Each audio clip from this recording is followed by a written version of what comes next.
Saludos, les habla Víctor Álvarez. En las megaelecciones del 21 de noviembre, la ciudadanía venezolana tendrá la oportunidad de elegir 23 gobernadores, 335 alcaldes, 250 diputados regionales y más de 2.400 concejales. Estos comicios permitirán renovar por la ruta electoral el liderazgo del país descontento. Más de 3.000 gobernantes y representantes regionales y municipales serán legitimados de abajo hacia arriba a través del voto directo, universal y secreto, y no por la imposición de cúpulas partidistas o por la presión internacional.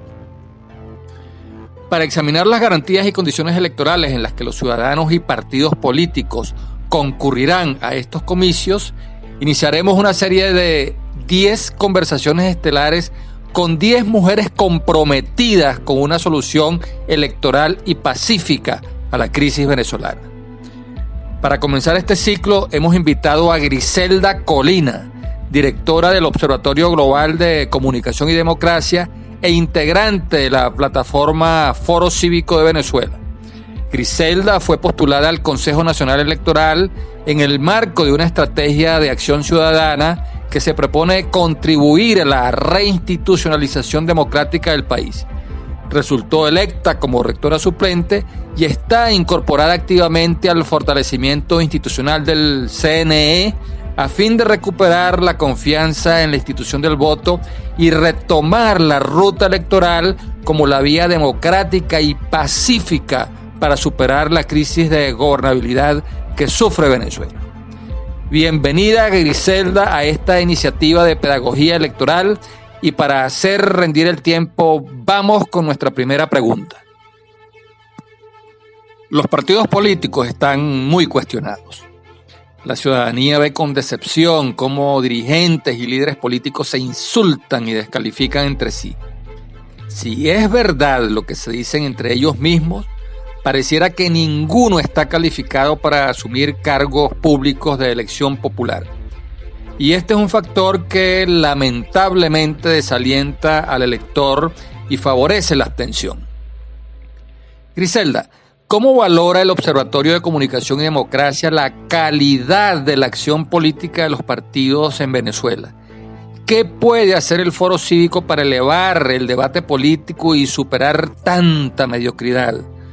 ¿Cómo lograr que los procesos electorales no se reduzcan a un asunto que solo interesa a los candidatos de los partidos y sean más bien asumidos como un derecho ciudadano para recibir una oferta electoral de calidad y así estimular una mayor participación?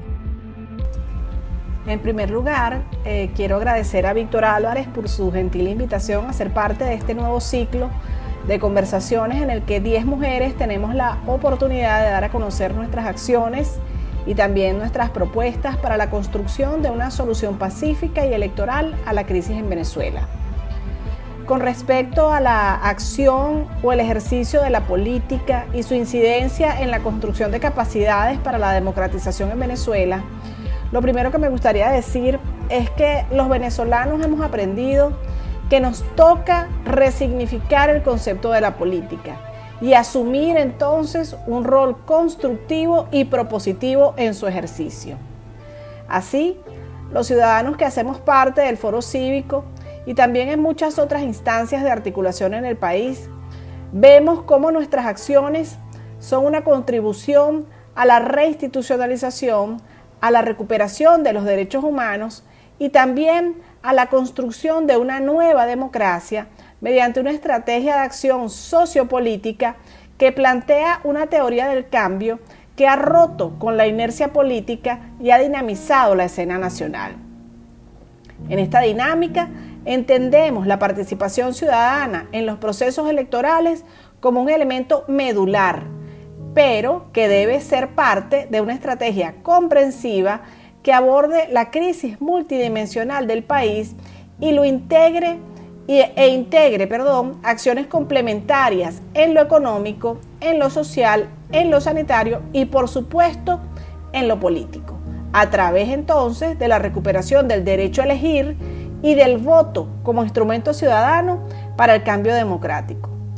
Desde el Foro Cívico consideramos fundamental que los actores políticos con capacidad de decisión escuchen las demandas de los diversos sectores de la sociedad venezolana y que sean estas demandas las que sirvan para definir una hoja de ruta que permita sacar a Venezuela del estancamiento y de la irresolución política en la que se ha encontrado por años. Los cambios en el CNE deben verse entonces como un primer y significativo paso en un camino de mediano y largo plazo para lograr la reinstitucionalización y la recuperación de la confianza y la participación ciudadana en los procesos electorales y del voto como instrumento pacífico que garantice la alternabilidad democrática en Venezuela. Las condiciones electorales deben ofrecer a todos los competidores las mismas oportunidades de ganar o perder, sin ventajismos de ningún tipo.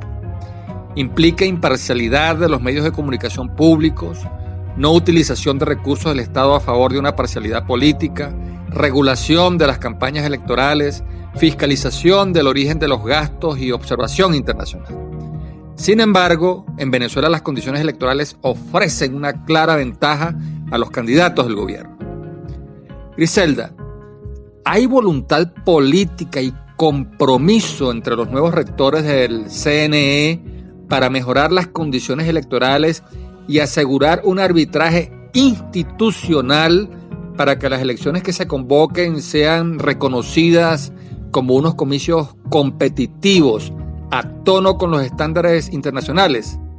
¿Qué hechos lo demuestran? El arbitraje electoral independiente es una de las condiciones básicas cuando hablamos de estándares democráticos para la celebración de elecciones libres y auténticas. El trabajo de documentación que hemos adelantado en el Observatorio Global de Comunicación y Democracia, así como en organizaciones aliadas como CEPAS y Voto Joven, nos permiten entender el profundo proceso de socavamiento de garantías y condiciones en el marco de los procesos electorales.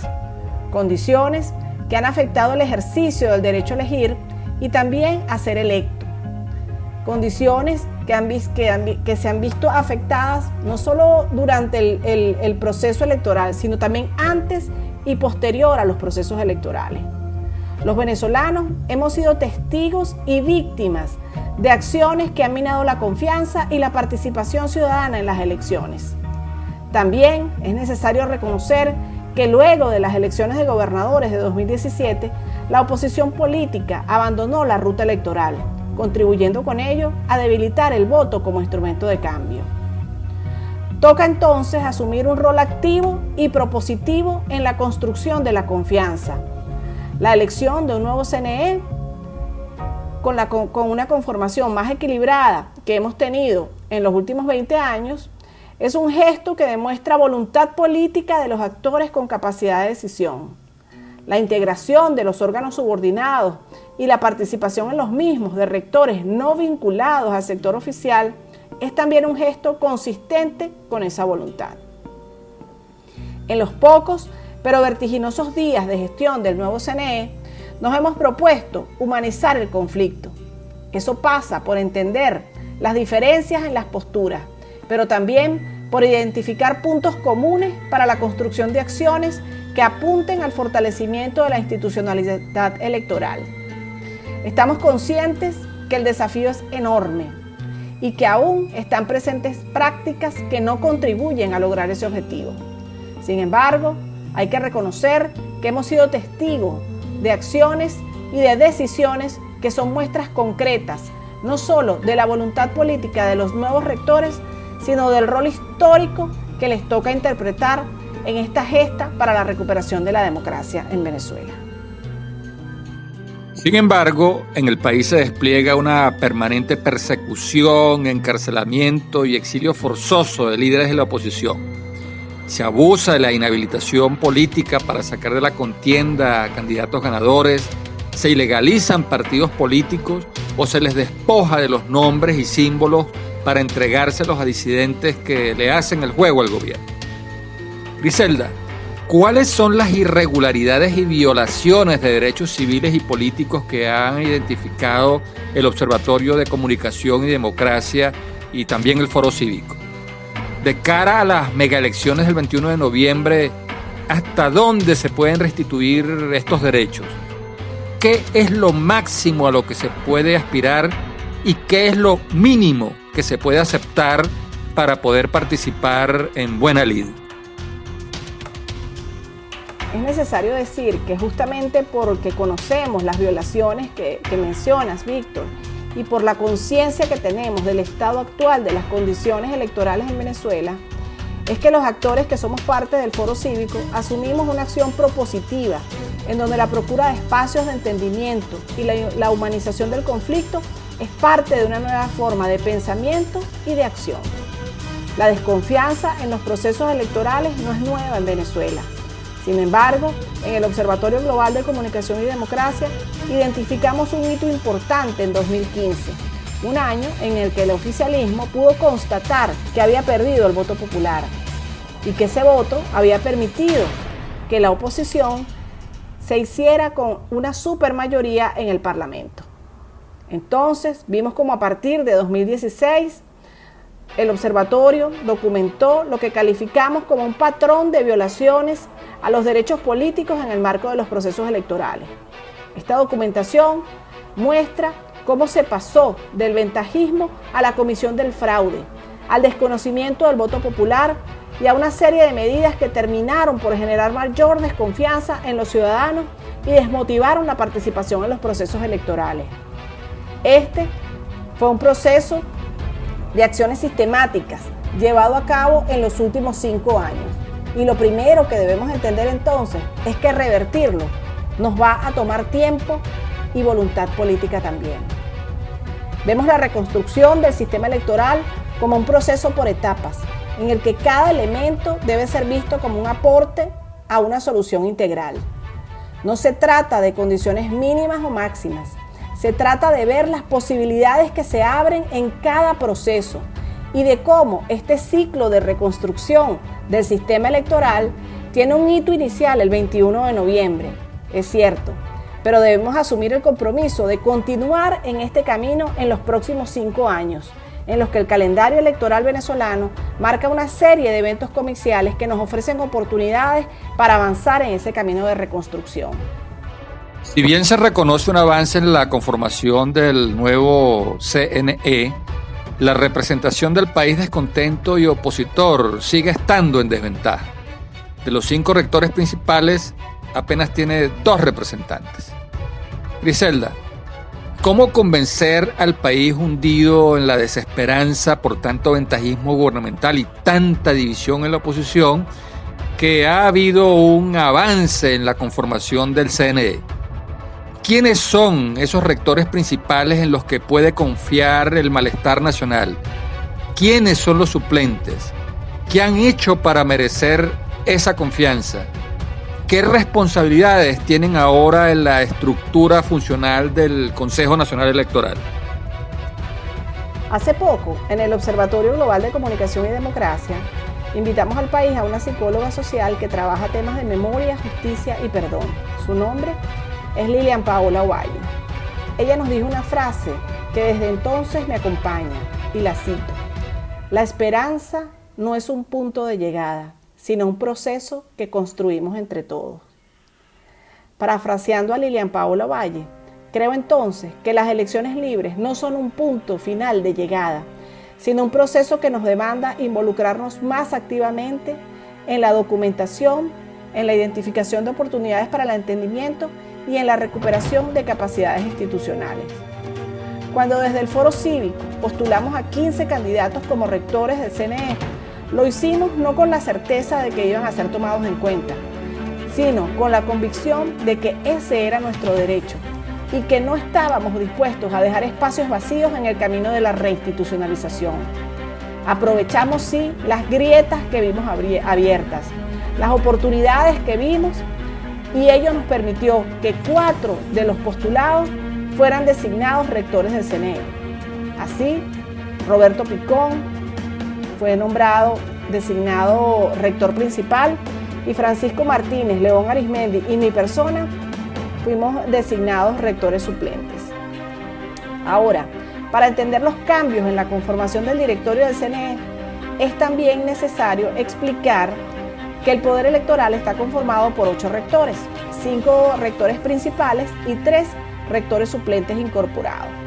La directiva tiene una presidencia asumida por Pedro Calzadilla y una vicepresidencia asumida por el rector Enrique Márquez.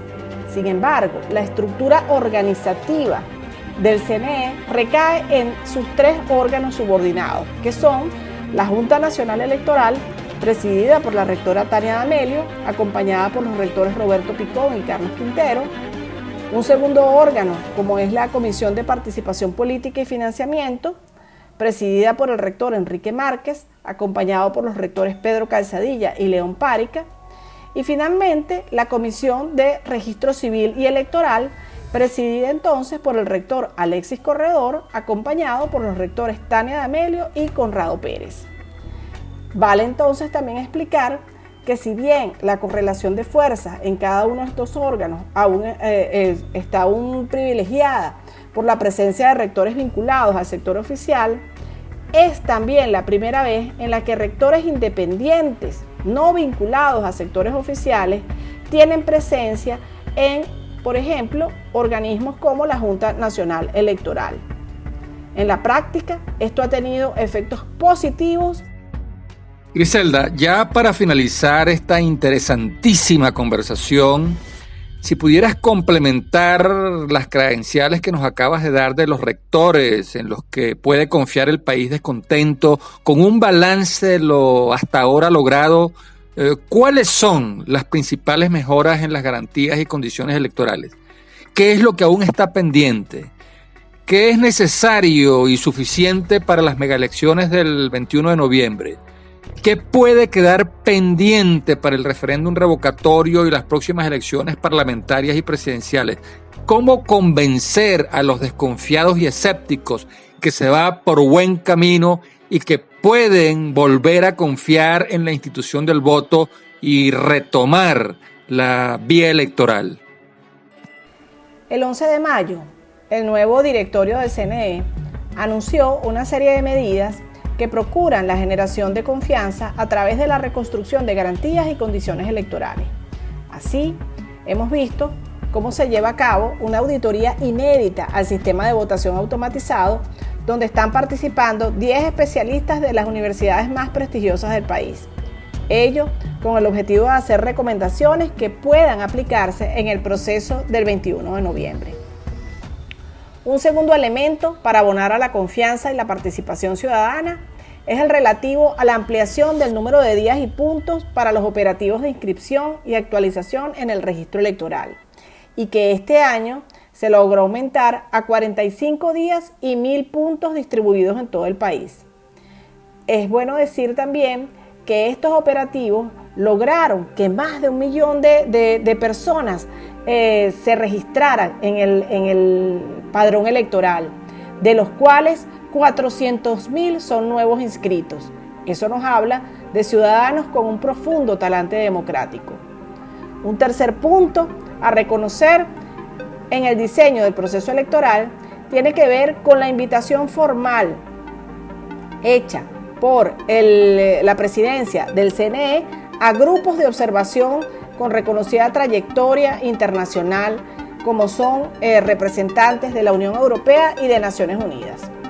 La presencia en el país de una misión exploratoria de la Unión Europea y la respuesta de Naciones Unidas mantienen estas posibilidades abiertas, y ciertamente creemos que sería un factor relevante para la generación de la confianza ciudadana. Un cuarto punto a destacar tiene que ver con la habilitación de 8 partidos políticos nacionales y 12 regionales.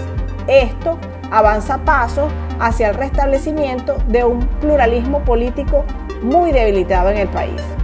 Asimismo, es bueno decir que se están evaluando las acciones que permitan el fin de las inhabilitaciones políticas por vías administrativas. Esperamos que esto sea una condición que pueda ser concretada y anunciada al país en los próximos días. El fin de los protectorados y de los puntos rojos, los llamados coordinados desde la comunidad internacional y también los pronunciamientos de la Alta Comisionada de los Derechos Humanos son también elementos que, si bien no provienen directamente del Consejo Nacional Electoral, contribuyen a generar un clima positivo para la construcción de un proceso electoral libre. Dicho esto, es necesario reconocer y asumir que el deterioro del sistema electoral es muy profundo y que, si bien estos avances que hemos señalado son significativos, aún quedan muchas garantías y condiciones que deben ser abordadas en un plazo mayor de acción. Revisiones legales, temas como la proporcionalidad, la representación de las minorías, el derecho al voto indígena, la paridad de género, todos estos son puntos que están mostrándonos posibilidades de trabajo, de coordinación para elaborar propuestas, pero que también requieren que el país conozca las distintas opciones y que los ciudadanos, las organizaciones que participan en estos procesos puedan tener una voz relevante en la formulación de propuestas y que nos permitan llegar a consensos sobre las diversas materias. Esto es un compromiso de mediano y de largo plazo, en el que los nuevos rectores del CNE estamos decididos y comprometidos a participar. Muchas gracias. Lamentablemente se nos agotó el tiempo y queremos agradecer altamente a Griselda Colina, directora del Observatorio Global de Comunicación y Democracia, integrante de la plataforma Foro Cívico de Venezuela y rectora suplente del Consejo Nacional Electoral, por su extraordinaria contribución en el inicio de este ciclo 10 conversaciones estelares con 10 mujeres comprometidas con una solución electoral y pacífica a la crisis venezolana. Nuestra próxima conversación será con Mercedes Malavé, presidenta del partido Unión y Progreso, con quien estaremos examinando las condiciones electorales y la situación interna en la que concurren los partidos políticos a las megaelecciones convocadas para el 21 de noviembre. Hasta entonces.